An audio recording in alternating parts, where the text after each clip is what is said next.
Hey guys, what's going on? Welcome back to the channel. I am STARKO Gaming and we are back with another Dragon Champion video, guys. If you are level 15 or below, make sure to use the promo code STARKO to get a free starter pack. To do so, it is pretty simple. You go in the settings, use promo code, and you enter the code STARKO, STARKO. You press OK, and you will receive a free starter pack, and hopefully you guys will enjoy the goodies. So by the way, guys, this is our brand new YouTube channel for Dragon Champion. If you're not subscribed yet, make sure you subscribe and check the bell.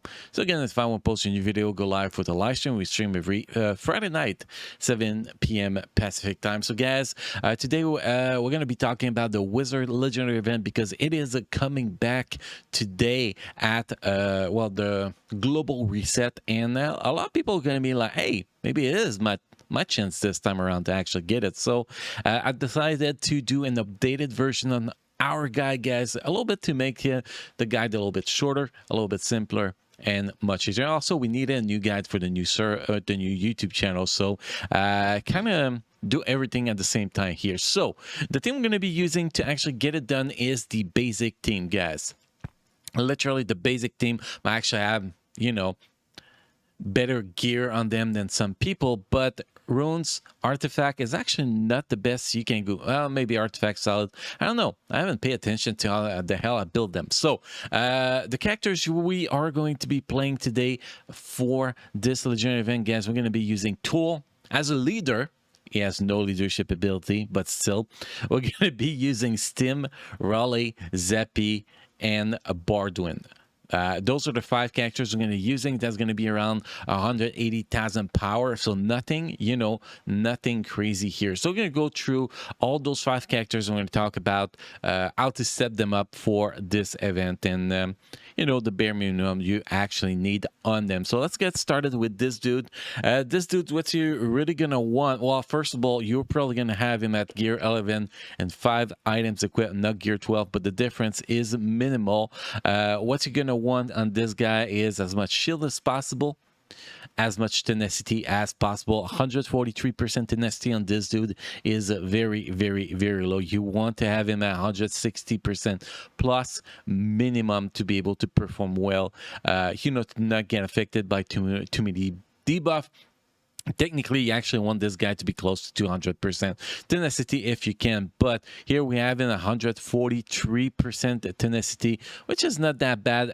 Speed is actually not that important because you're gonna get Raleigh with her 3rd skill that can actually pop the taunt for him. So the speed is not the most important on this dude. The most important on this dude is really to get that tenacity as high as possible, because on the last round of on the Wizz Ard stage 7, I think it is, Wizz Ard event stage 7, you are starting with a 0 lead against you, and she has very, very high potency. So if you can get enough tenacity to not get affected by buff immunity, that will definitely be the advantage, but it is possible to be done without resisting the debuff, which we're going to showcase in this video, guys. So we have this guy at gear 12. Runes is tenacity runes with as much shield and tenacity as possible. Like you can see here, we actually went with shield primary here. Yeah, that's something that exists, guys.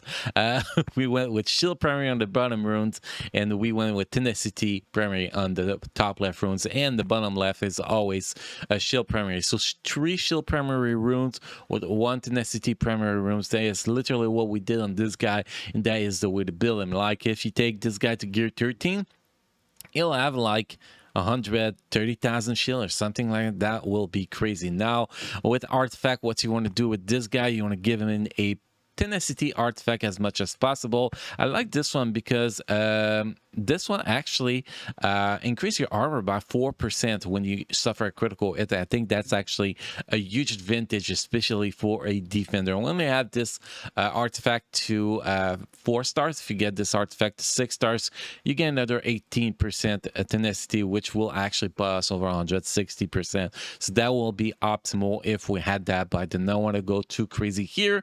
Abilities you actually want to get to level 7 with this dude, that's very important, is this skills, the 3rd skill, to get more shield, and the passive ability to get more shield and charge restore. The other skills, yeah, they're great to have at level 7, but it's actually not that important, to be honest. A little bit more damage, a little bit more better kit, but yeah, it's really not that important. The two abilities that are important is third skill and passive ability. Now if we move to the next characters, we have Raleigh. Raleigh, you want to get her damage as high as possible, tenacity and a decent amount, and you want to get her speed as high as possible. The most important is going to her speed. Here you can see the artifact. You want to go with damage plus tenacity or damage plus shield. Those are the two best stats for her as an artifact. Here we went with damage percentage and the tenacity percentage, so she can actually resist some debuff, and you're going to see in the video actually her resisting debuff as actually was the game changer in there, because she was able to use skills after supposedly after the AoE from Arduk, pretty much, which was a game changer. Anyway, if we actually look at the runes here, you're going to see we are running with 4 speed runes and 2 tenacity runes. Get her as fast as possible and give her as much tenacity as possible so she can resist those debuffs as much as possible. And you can see primary here, speed primary. Bottom is damage primary or shield if you can get shield. Bottom left, shield primary. Top left, damage or tenacity. Both are actually good depending if you need more tenacity or not. And that's pretty much the setup for the runes, setup for the artifact. Skills that you need to get to level 7 on her. You'll have the passive ability here. See at the start of the turn, gain 5% shield for each allied dwarf with L below 100%, double charge gain for allies with L below 50% at the end of the turn. For every 5% charge, give the ally with the lowest L the shield equal to 10% of the maximum of her magical damage, and lose 10% up in thinking damage. You get that to level 5. You can see here at the end of the turn, for every 10% charge, gives the ally a shield. So it's better to have this ability to level 7. Next ability to level 7 is going to be this ability, because it removes debuff from stim and give you more turn meter. Pretty basic. And then you have the skills. More healing, 100% more healing is a game changer. So technically you will want to have her second skill, third skill, and passive ability to ability level 7. That will be really important. If you cannot do 3, I recommend doing the third skill in the second skills before the passive ability. If we move to the next characters, we have this one. This one actually have a pretty shitty build on the test server for her, to be honest. Really not optimal. She gets some great critical damage, but it's definitely not the best build. Technically, for this fight, you want to have her at 70% plus critical chance and as high as possible at critical damage. You want to have her as fast as possible, which we do not have on this setup here. You can see, you cannot really see, but you can see here the 215 speed. You can see here 237% critical damage is actually pretty solid, but the speed is very, very low. You want to have her at 230% plus speed, and Bardwin will need to be faster than her, by the way. So yeah, for this event, critical damage artifact with 6 critical chance runes is kind of optimal, but you want better speed secondary than I have. But here the first speed secondary is good, speed primary is good here. The speed here is kind of subpar, 6 speed. This speed is good, this speed is good, and this speed is actually not that bad. So our speed is actually decent, but we don't have speed runes. Technically on the live server, people who build Zeppy for PvE, for PvP will actually have 4 speed runes with like 2 critical chance runes to maximize our shit, and then give her damage artifact with shield, the rose. That will be the best for her. But with the setup we have her, she can still do the job. It's definitely not the best setup, but that still does the job. Ability that's going to be important to get to level 7 is going to be passive ability, without a single doubt. You know, plus 10% maximum turn meter recovery threshold, which is good, and plus 10% 10 meter. That is a huge buff. You're gonna have the third skill, because the third skill gives all eye critical damage and will apply daze on the targets, which is a game changer. And then wait, does it apply daze? No.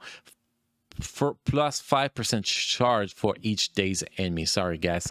I was thinking about the second skills. And then you have the second skills here. 50% more damage, AoE damage, and prolong the armor decrease for one more turn is actually a game changer. But the most important ability to level 7 will be the turn meter increase. Obviously, passive ability the most important. The third skill after that, and then the second skill is the basic ability. You don't actually care about getting it to level 7. And that's pretty much the build we have on her. Really not optimal here. Then we have the build for, nope, not him, Bardwin. Bardwin, pretty much you want him to be faster than Zeppy because he needs to apply his armor down, armor decrease before Zeppy goes. So 4 speed, 2 potency is pretty much the best setup. You want him to have as high potency as possible because you want him to be able to remove buff as much as possible and apply debuff as much as possible. Now if we take a quick look at his skills, this skill is going to be very important because this skill is actually going to be given to Zeppy to increase the penetration by 2%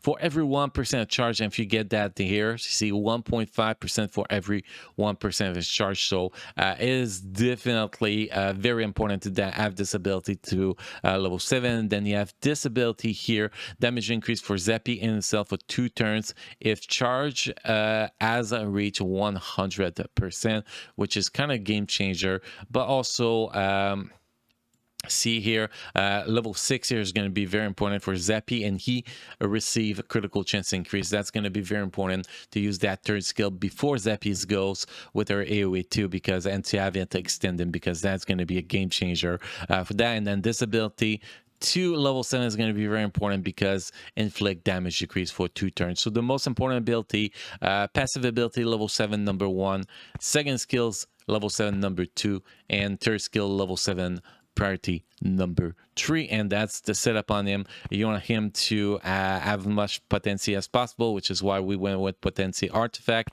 and the runes for speed, 2 potency rune. Here you can see speed primary, speed secondary, 18 speed. That's pretty solid. Speed secondary with potency, obviously critical chance with potency and speed. Here we got shield with potency and speed. Here we got potency primary with speed. So you can see the pattern. It's all about speed and potency on this guy. You can see here we have 132% right here of potency, which is what's very important, 254 speed. So that's really what matters on this dude, as fast as possible and as much potency as possible. And you always want to have this guy faster than Zeppy for the initial round, which is going to be very, very important. And the last dude we use is this guy. You can actually put anything as the 5th character, to be honest. He's not really important. Auto tool is actually better than a lot of people think, in my personal opinion. No ability is required to level 7 for this fight on him. Ability level 6 is fine. You want to have him as fast as possible with high potency, so you can actually apply that bleed as much as possible. There's nothing that special about his ability, to be honest. It's really about see here, if the target is inflicted by bleeding or armor decrease, each attack restore 30% charge and gain invisibility, which is great. See here as chance to inflict a bleeding and ability block, which is why his potency is important. And then here you have a chance to apply armor decrease and healing block. So potency is going to be very, very important on him. He's not going to be a big damage dealer. It's all about potency and speed on this dude. The see artifact potency, 4 speed, 2 potency here. If we look at the primary secondary here, you can see speed here. We have speed primary with potency secondary, speed potency, critical chance, speed and potency. Here we have shield, very low shield with speed and potency, and then here we have potency primary with speed. So you can see the pattern here. It is a pretty basic pattern. So that is the thing we're going to be running with, guys. But actually we already pre-record, wow, register, what the hell I'm saying, pre-record the gameplay here. You can see right here, boom, this is actually the team we use. So I'm not lying, 180,000 power. Tool as a lead, and then the other characters we have in this gameplay was recorded with the exact team you're seeing. We just saw guys, which is actually pretty basic. So now if we actually roll with that, we're gonna explain a little bit of the strategy we use. Strategy is actually pretty damn freaking simple, guys. Here, yes. Thank you. Press the skip button, bro. So at the start, what we're gonna do is very, very simple. We're gonna try to kill 0 as fast as possible. That's going to be the most important. I hit the wrong target at the start, but after that, it's really about killing her as fast as possible here. I want to get our AoE rolling as early as possible to apply attack decrease and that kind of shit here. See attack decrease, armor decrease, which is very, very important. We have to deal with the talent at the first. The objective is to be able to remove that talent.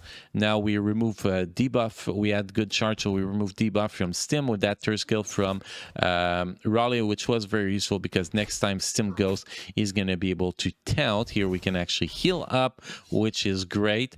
And then after that, it's just till the talent is removed with attack MC, high potency on Bardwin, remove the talent so we can actually focus on her after that. We don't have the buff immunity on him, so we could talent, and then we follow up with as many AoE as we can. That is pretty much the only thing you can do here. You want to kill the DPS first. Here you can see my Raleigh did not get ability block because she has a great amount of tenacity, which was very, very, very important. The more this guy get hits, Stim get hits, the more shield he restore if he's not getting hit by a lot. So that attack decrease is very important to make that happen. Now we're gonna charge a little bit here. What did I do? Oh, I heal. Cool.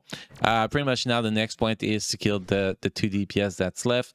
If we get a talent, we remove the talent, and that's going to be pretty damn basic here. But we don't have a talent yet. We can pop a talent. See, my dude had the ability block, so talenting with Raleigh for him was actually optimal. Kill Barrel, then want to kill Garn, and then kill the tank. The tank does not do that much damage, so it does not need to be a priority to be killed. I think that as long as you can keep the talent off him while you kill the DPS, that is pretty much all that's going to matter. Here we're going to take our time to kill that. We don't want to use our big ability or talent or anything before we reach the next round, because the next round we want to start as strong as possible. We want to have, you know, talent available, buff available, healing available if we need to. So we want to have all that available at the start of the next round. So here we're just doing as much damage as we can with basic attack. Pretty much here we wanted to kill something specific, which is actually Wizz Ard at the start, because if you don't kill Wizz Ard fast enough, he can become a very, very, very annoying. So basically kill Wizz Ard as fast as possible. Here we can go basic, no buff to remove, but still gonna go disability. Now the AoE with the days on the most target, which is great. No talent yet, so we can still beat on this dude. Try to finish him as fast as possible, and there we go. I guess tool can actually be useful sometimes, and at this point it is pretty basic. Kill the DPS, then kill the tank. If the tank gets the talent, remove the talent and kill the DPS again, pretty much. And you kind of want to kill Kebab before anything else after you kill Wizz Ard, because Kebab can be really mean with his big damage, so you kind of want to kill him as fast as possible. Once in a while you get a healing. You can see the shield on Stim. The more it goes, the more he has shields. That's because with all that attack down we actually put on the enemy, they don't attack for a lot, so you restore a lot more shield that way, which is actually pretty crazy. So next target is killing Kebab, destroy him, and then after that destroy the other DPS, or you can go with the healer first if you want to. Personally, I went with the DPS. I felt like that was a better target, because Archero can actually be quite annoying sometimes. Had the yellow block on him too, so that was actually quite easy. And then after that, it's just killing the healer and then killing the tank, really basic. So you can see here a gear 12 team got that with not the perfect setup, got that pretty easy. So it is possible to do it with the gear 11 team. although you need some gear equip into the 11, you're going to be able to do it without a league, guys. It's actually not that hard. Drop your best rune on your team to follow the rune recommendation I give when I was talking about the characters, and you're going to be able to put your best artifact. You can switch artifacts just for a little bit of gold. You can switch runes just for a little bit of gold. Put your best runes, put your best artifact on your team, and you're going to be able to kick ass here. That's going to be very, very, very easy. You know, after you complete the Bulger legendary event, you find this legendary event to be very, very easy, and it is very easy. Sometimes you might have a hard time starting the fight, maybe a little bit of bad RNG, but you restart the fight a few times, and then when you get rolling, it's really easy. The first phase is the hardest phase to get through because of Zera. If you don't kill Zera enough, fast enough, or if you cannot remove the town, that's going to be very painful. But once Zera is dead, that's become a walk in the park pretty much. So anyway, guys, hopefully this video will help you guys in recruiting Wizz Ard if you don't have Wizz Ard yet. And if this video helped you guys, let me know in the comment section. Tell me, guys, I'm awesome. Now, just let me know what team you use, what gear you use. If you follow my recommendation, or if you went with something totally different, I like to know. So that helps me when other people ask me questions. I can actually give them, you know, different answer than just my personal answer. So anyway, guys, thank you for watching. Thank you for being a part of my amazing community.